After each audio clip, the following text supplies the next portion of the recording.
Welcome to the Old Soul, New Soul Astrology Podcast. Thomas Miller back in the home and pad and crib, however you want to call it, of Robert Glasscock. Robert, thank you for answering the door when I knocked. Welcome to my crib. We're going to talk about something that a lot of people, I think it gets minimized, and a lot of the people who are studying astrology probably don't put the emphasis on it that we should. And it's a part that can show up in our chart if we turn it on in the software that we use. But it's not one of the planets. It's a point. In fact, it's a reference point. And Robert's going to explain that. We're talking about today the part of fortune. Aha! The part of fortune. One of the original Arabic parts that the old Arabian astrologers came up with. They came up with something like, 86 different parts. The part of accidents, the part of sickness, the part of marriage, the part of death, on and on and on. But the part of fortune is one of the Arabic parts that most contemporary astrologers still use, and here's why. It is a unique point in everybody's horoscope. It is comprised of the three most personal and fastest moving points in the horoscope: the sun, the moon, and the ascendant. The ascendant, for example, changes 1 degree every 4 minutes of birth time. That's how fast it moves. And further, the part of fortune is calculated differently for day births and night births. Now, your software will take care of the calculations for it. If you want to know how to manually calculate it, you can certainly Google it and find out. But here's what it does. The part of fortune synthesizes the sun, the moon, and the ascendant, the three most personal points in the horoscope, so it becomes a point by the sign that it's in, and by the house that it's in, and by the aspects it makes to other planets, the point where the person is the most holistic and they're most complete. And therefore, where they are the most, quote unquote, fortunate. In other words, where you are your most holistic and complete, in one sense, is where you are likely to find your fortune if you follow this part of fortune. So that's what it predicts. Does this make any sense, Thomas, so far? Well, I think it would make more sense if we took a look at a couple of charts and let's see if we can tie it together with some people's outcomes. How about that? Thought you would never ask. That would do it. All right. Movie maker Whoa. Steven Spielberg. Steven Spielberg. This is one on fire chart. Just let your eyes fall over this. First of all, he has a bowl shape there from Mark Edmund Jones, different formations. But the part of fortune in most software is going to look something like this. It's going to be an X or a cross and a circle possibly. And his is at 0 degrees Virgo in the second house of money, money, money. And boy, he sure did make a lot of it. Yes, he has. Probably the most single successful filmmaker in history. Certainly the most prolific storyteller in all of cinema history from the silence on, really. He may or may not be the greatest storyteller, although that's arguable because he certainly had some of the greatest stories ever told on film, but he certainly is the most prolific. Now, it's in his second house of money, and heaven knows he's made a fortune at it. But that house is also the house of self-worth. And this is why it's associated with money. In the ancient days, the word talent was a monetary unit. So money and talents are very connected in both a literal and esoteric way. Talents in the sense of a weight of monetary measurement, but talents also in the sense of qualities that you have to bring to the table that are creative or uh, signs of achievement and so on. So self-worth is the second house. And here's a guy who has total belief in himself from birth, and it's of a very intense and creative nature. Look at what's there. Pluto and Saturn on his second cusp of self-worth and money. So here we go. A lot of simplistic astrologers who don't study very deeply. Oh, Saturn is a malefic. He's going to be broke and poor all of his life. Really? No. Pluto, remember, rules extremes in astrology. So where a person has Pluto is where, and it's all relatively speaking, where they may go to extremes in their life. So it's something to think about. But his part of fortune synthesizes his sun, his moon, and his ascendant. Well, look at what's going on. The moon in Scorpio rules his ascendant. What does the moon rule in Scorpio? It rules women in the public. It rules emotions, feelings. It's in Scorpio.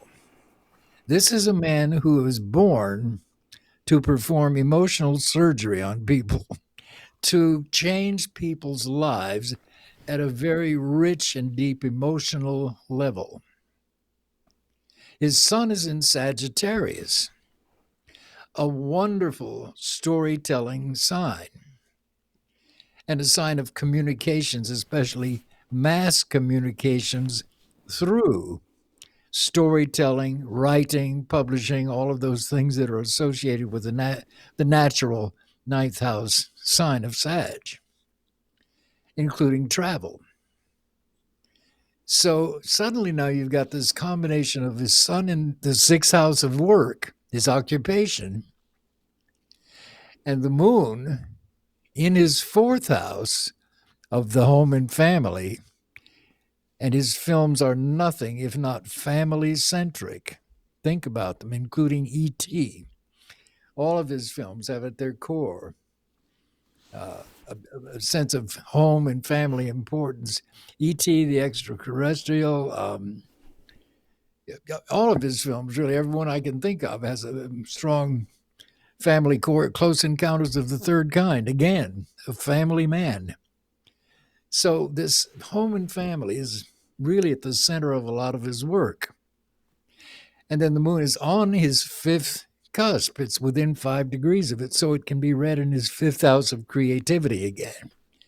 And there he's got a loaded fifth house: Jupiter, Venus, Mercury, his sun, moon, midpoint, all in the fifth house of creativity. So you can begin to see how when you combine his sun, moon, and ascendant, you get this part of fortune in the second house. And what is Virgo? It's the sign of healing. It's the healer. And Spielberg's stories are about healing either an individual or a family or the collective. Close Encounters was about healing planet Earth by recognizing that there are aliens, there are other intelligent life forces in the universe. So this idea of healing is central to Steven Spielberg's work. And he's an incredible technician, which is very Virgonian. So he has a remarkable handle on all of the disciplines of cinematic storytelling, including special effects, cinematography, script writing, on and on and on. So that's one example here of how the part of fortune becomes a sort of gateway point that can explain or indicate a person's line of greatest fulfillment and success. What about another one? Do we have any more? Yes, how about if we take a look at a name that probably most of us never knew her, never really could picture what she looks like, but we certainly know what she left behind. the woman who brought Braille to the world and allowed blind people to read for the first time ever. Well, not only was Helen Keller blind, she was also deaf. So if you can imagine what that's like to be born without sight or hearing, it's quite remarkable. And to me, I can't imagine living that way. I would feel so void and imprisoned. But look at her part of fortune. It turns out to be in her ninth house, the house of collective communications. Excuse me? How can this deaf, blind girl be given a talent for communicating with the world? She can't see, she can't hear. And yet, that's exactly what she became, especially through her teacher. Now, this was all dramatized in the play and the movie The Miracle Worker, because her family hired basically a teacher for Helen Keller when she was a young girl. And through Annie, her teacher's patience, she learned sign language in the hand, her palm. Annie would make symbols with her fingers in Helen Keller's palm and begin to associate those symbols with things like the water from the water pump on the farm. So, what a breakthrough suddenly. Helen Keller finally caught on as a little girl, around about 12. Oh, this symbol that she's making in my hand means water. And this symbol means love. And this symbol means book. And this symbol means cat. And this one, on and on and on. She learned to make these symbols and then to communicate with the world, which is in fact what Helen Keller did the rest of her life through other people, writing down Helen Keller's thoughts, insights, and experiences. Fascinating to me. Yeah, and that Mercury in there just emphasizes that so clearly. What a Good. beautiful story. Wow. Good. That is just absolutely incredible. Love that. And again, you take the sun, the moon, and the ascendant. That's what's synthesized in the part of fortune. Her moon is in the fourth house of the home and family, and her moon is in Pisces, a sign of loss and sorrow. On the one side, of course, it's got a wonderful side to it as well. The sun, the moon, and the ascendant. Her sun is in Cancer. This sign, again, of the home and family, without which she would have been nothing. And I mean nothing. But fortunately, she had a very loving, caring family and this wonderful teacher. So her sun, moon, and ascendant. And when you have Scorpio rising, just think about the symbolism: death and rebirth, transformation, these old cliche keywords. Well, they really mean something. Anybody with Scorpio rising or Scorpio sun is meant to transform themselves, to make themselves into something they want to be. Hopefully, it's going to be positive. But that's what the sign means. Well, certainly for her it was, absolutely. Now, as far as our own selves, how should we be looking at our own part of fortune? You call it up by your software, whatever program you use. And Robert, what should we be looking at not only from a natal interpretation like you just did, but also from, let's just say, transits and even progressions? Well, I do in the natal chart. I want to know what house is it in, and then what sign is it in?